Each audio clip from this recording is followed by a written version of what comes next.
네, 안녕하세요. 닥터 부자 아빠입니다. 주요 기사 먼저 좀 살펴보겠습니다. 재건축 대여인 둔촌주공이 이제 빠르면은 올 12월에 일반 분양을 추진한다라고 합니다.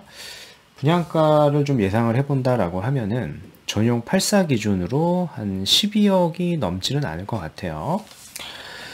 그러니까 다음 주면은 일반 그 분양가 결정이 되고 곧바로 일반 분양 일정에 들어가게 되면은 올해 중에 일반 분양을 시행할 수도 있을 것 같습니다.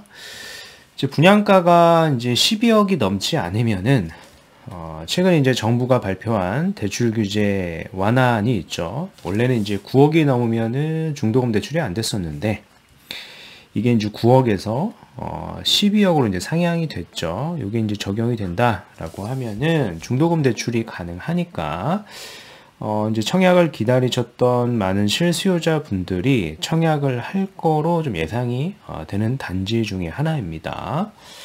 뭐 최근에 뭐 금리도 오르고 뭐 주택 가격이 하락한다 뭐 이런 기사들도 많잖아요.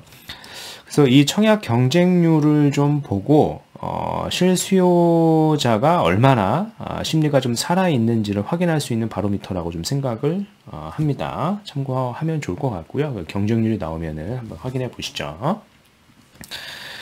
뭐 이런 기사가 있습니다. 뭐 재미난 기사인데 월급은 뭐 다 이자로 라면만 먹고 산다. 30대 영끌족은 비명이다. 뭐 이런 건데 뭐 과장해서 좀 쓴 거겠죠. 실질적으로 이제 주택을 샀는데 금리가 오르니까 원리금 부담이 되니 사실 지출을 좀 많이 줄이고 있다 정도로 이해를 하면 될 것 같습니다. 이제 금리가 올라가지고 한 달에 나가는 돈이 당연히 좀 많아졌겠죠. 새는 돈이. 그래서 대출 이자를 갚기 위해 소비를 극도로 줄였다. 뭐 이런 내용입니다. 뭐 사례가 있는데 이 사례가 뭐 가공으로 만든 건지 실제인지는 모르겠어요. 월급날 되면은 거의 다 뭐 그쪽이라고 하는 게 담보대출이겠죠. 돈이 다 나가고 보니까 다른 소비 자체를 아예 거의 못하게 됐다. 외식을 하지 않고 배달 앱을 지웠다. 그래서 뭐 라면만 먹고 산다. 뭐 이런 기사를 썼는데. 사실 뭐, 일반적으로 직장인이 이제 소득이 한정적이다 보니까 대부분 이제 절약에 좀 집중을 하죠. 그리고 지금처럼 금리가 올라가게 되면은, 원리금 부담이 좀 많이 되니까 더 이제 극도로 이제 절약을 하려고 합니다. 근데 역설적으로 저도 이제 직장을 다녔었지만은, 보면은, 우리가 이제 부자가 되려고 하면은요, 그죠?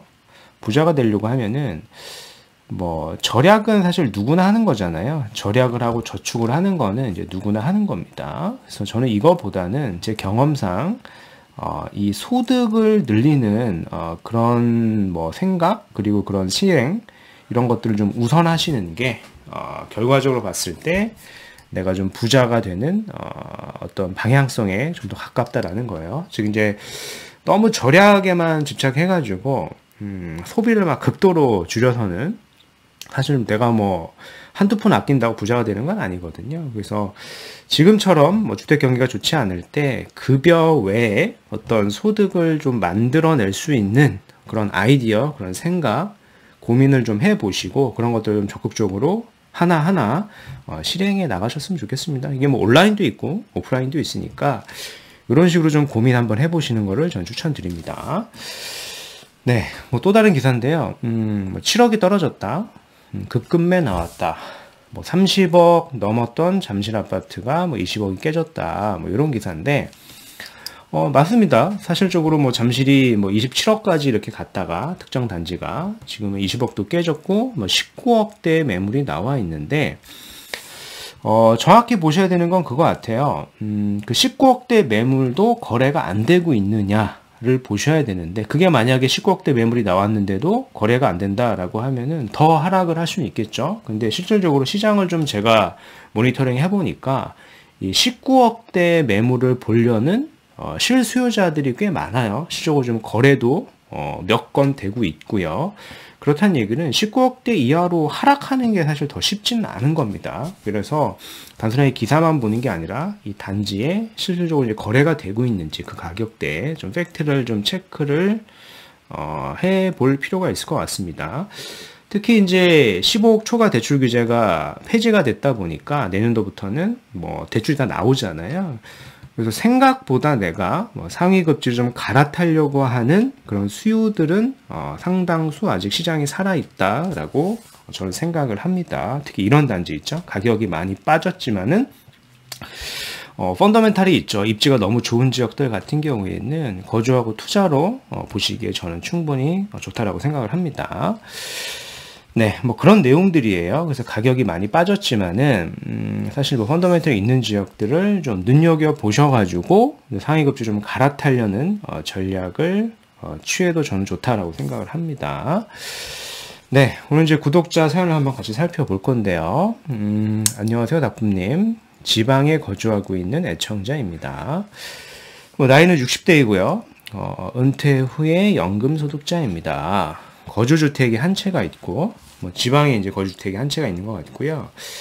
뭐 연금소득으로 이제 생활을 하시니까 뭐 지방에서 큰 문제는 없다 이렇게 사연 주셨습니다. 근데 걱정이 하나가 있는데 이번에 이제 서울에 강서구 마곡동 일대에 취업이 된 자녀가 있습니다. 제 여유 비상금이 5천 정도. 그리고 자녀분이 한 3천만 원 정도 있으신 것 같아요. 그래서 최대한 8천 정도로 마곡동 내에 이런 소형의 오피스텔이나 뭐 빌라에 투자를 하고 싶습니다. 뭐 큰 욕심은 없고 장기적으로 하락하지만 않는 곳이면 좋을 것 같습니다. 라고 사연 주셨는데요. 마곡동이 충분히 이제 직장인 수요가 많아가지고 입지가 좋은 지역은 맞습니다만은 역시 이제 이런 원룸형, 1.5룸형 이런 소형 오피스텔이 가격이 많이 오르는 지역이 아닙니다. 그래서 소형 오피스텔은 하지 않는 게 좋겠고 그냥 일반적인 빌라보다는 좀 재개발 가능성이 높은 지역을 보시는 게 좋을 것 같습니다. 즉 재개발 가능성이 높은 지역. 이미 뭐 후보지로 좀 발표가 돼가지고요. 구역까지 이렇게 나와 있는 지역이 마곡동 일대에 있습니다. 마곡동이 뭐 몇 개의 동이 있는데 제가 좀 지역을 좀 설명드리고 한번 지역을 추천드려 보도록 하겠습니다.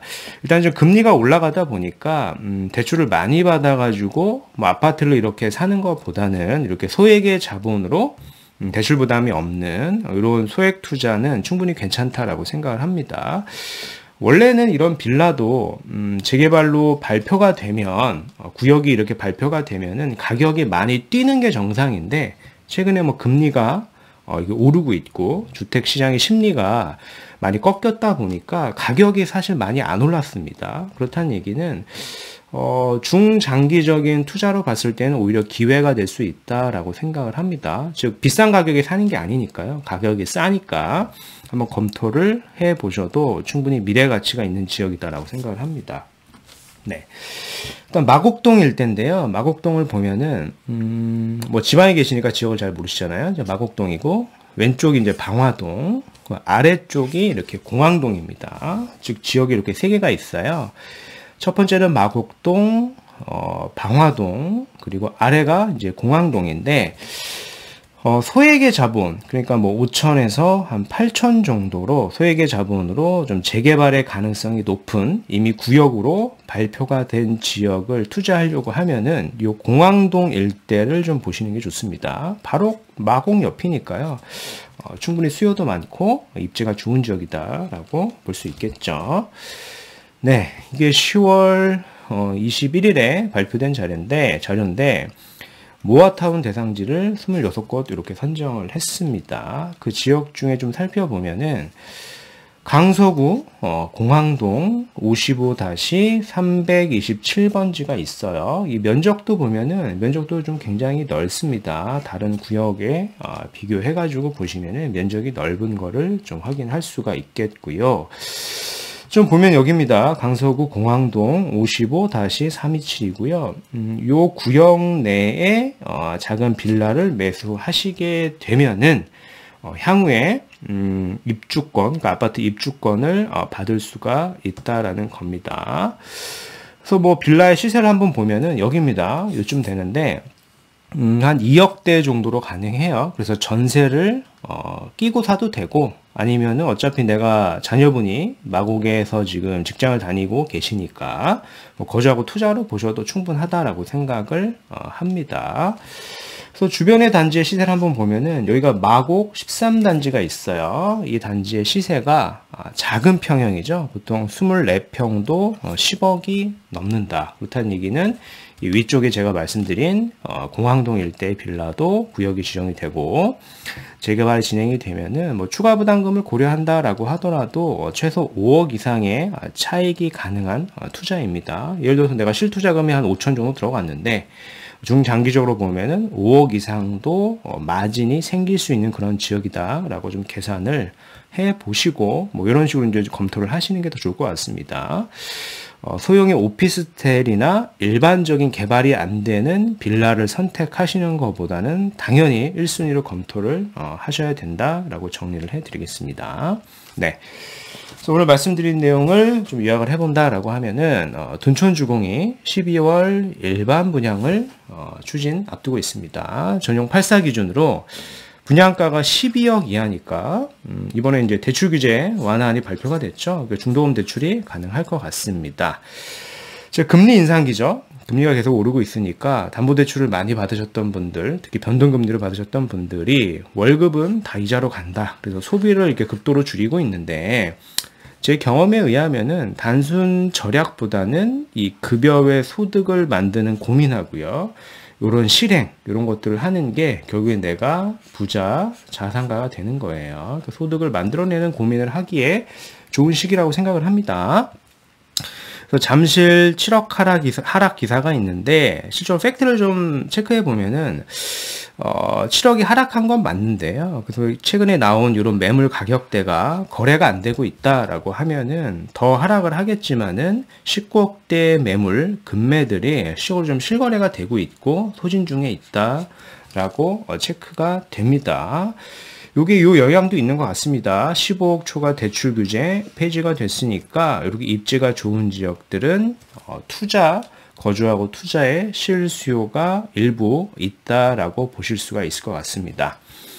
60대 지방 1주택자 분께서 이제 사연을 주셨는데요. 이제 마곡 직장인 자녀명의 소액 투자 문의를 주셨습니다. 그래서 소액의 그런 소형의 오피스텔보다는요, 뭐 거주하고 투자가 됐든 또는 투자가 됐든 강서구 공항동에 모아타운으로 이미 지정이 되어 있는 그 지역을 내가 한 2억대밖에 안 하니까 빌라 매매가 자체가요, 여기를 한번 검토해 보시는 게 저는 가장 좋은 선택지라고 생각을 합니다.